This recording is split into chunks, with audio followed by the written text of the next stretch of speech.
Eto mga boss, grabe ito, wild ending dito sa naging laban ng Minnesota Timberwolves kontra nga dito sa Miami Heat. Nagflex ng muscle itong si Nikola Jovic matapos ang kanyang game-winning shot. Sobrang dismayado tuloy dyan si Anthony Edwards na galit pa sa referee.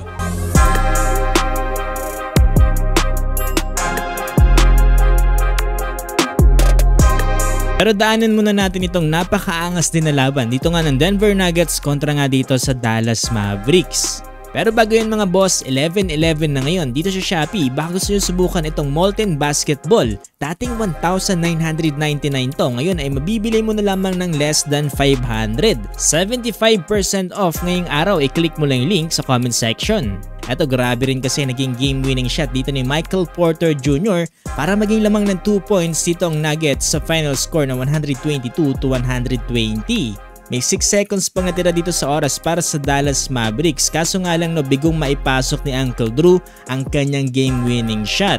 Dahil dyan abante na sa ika-4 na win streak dito ang Nuggets na pinapangunahan dito ni Nikola Jokic with 37 points at Jamal Murray 18 points. Etong si Westbrook naman 6 points, 4 rebounds with 5 assists. Dito na tayo sa naging laban ng Miami Heat kontra nga dito sa Minnesota Timberwolves. Well, dito kasi sa 4th quarter, last 9 seconds, ball possession dito ng Heat at lamang nga ng 2 points dito ang Minnesota Timberwolves. Angas kasi ng ginawa dito ni Nikola Jovic, nakalusot siya dito sa nagbabantay sa kanya, nakapag-convert nga siya dito ng isang end-one play. Angas talaga ng pagkaka-execute dito ni Coach Spoelstra, no? Natawanan nga lang yan dito ni Jovic at nag-flex pa nga yan ng muscle. At ang mas matindi niya mga boss, nagawa niya pang maipasok yung bonus free throw niya dito.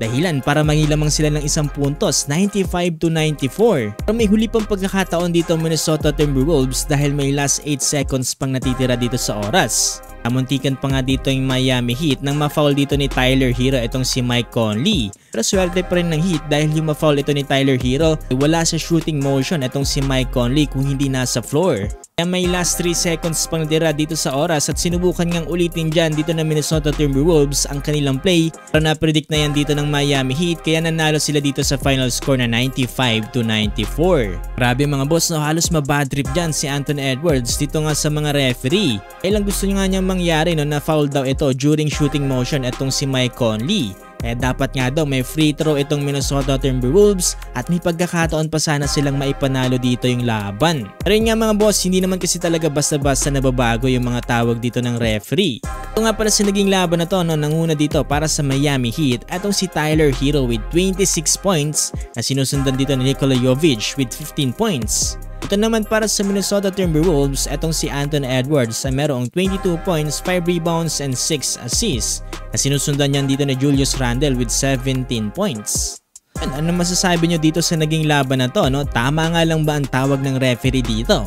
On the floor nga ba yung foul o nasa shooting motion na itong si Mike Conley? Mo talagang masabi kung sino mananalo hanggang sa huli, talagang bilog ang bola.